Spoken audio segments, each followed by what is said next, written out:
Assalamualaikum dan salam sejahtera. Saya Lutfi Hadi bin Kamaruzaman. Hari ini kami membuat liputan di tapak perhimpunan. Konnichiwa. Sayonara. Kochi kochi kacing. Sayonara.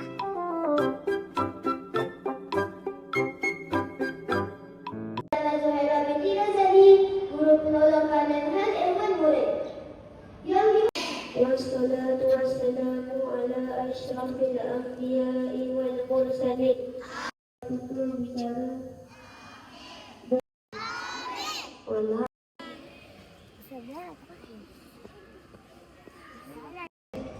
Memelihara cara kesetiaan kepada Tuhan,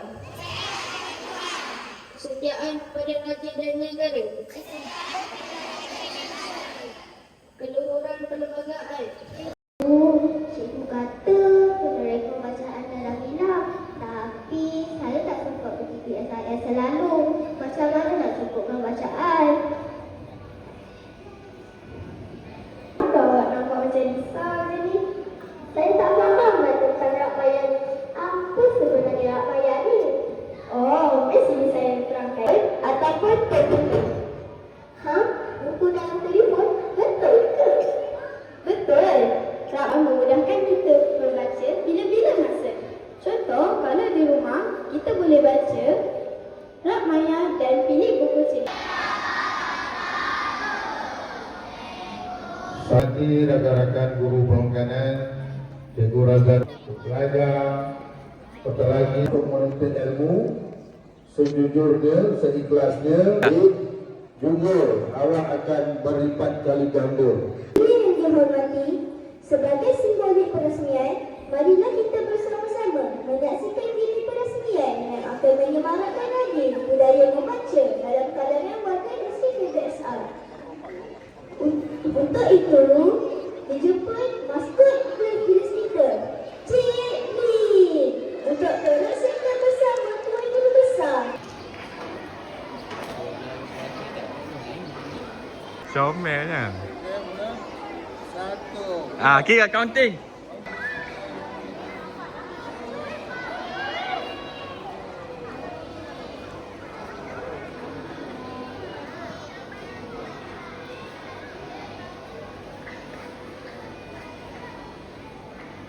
Kembang dia.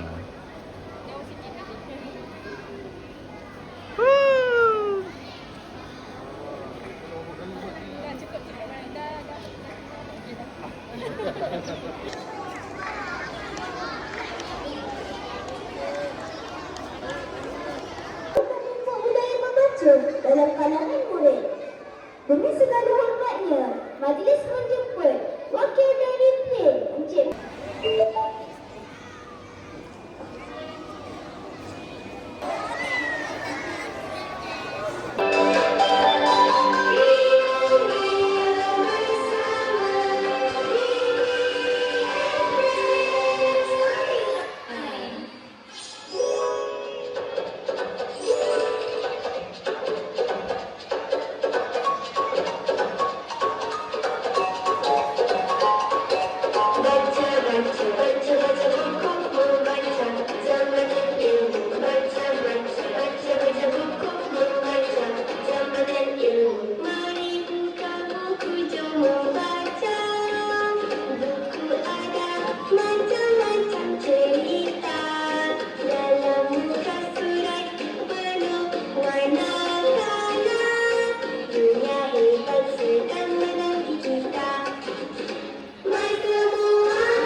Suka Sekian dahulu untuk episod kali ini. Jumpa lagi. Bye.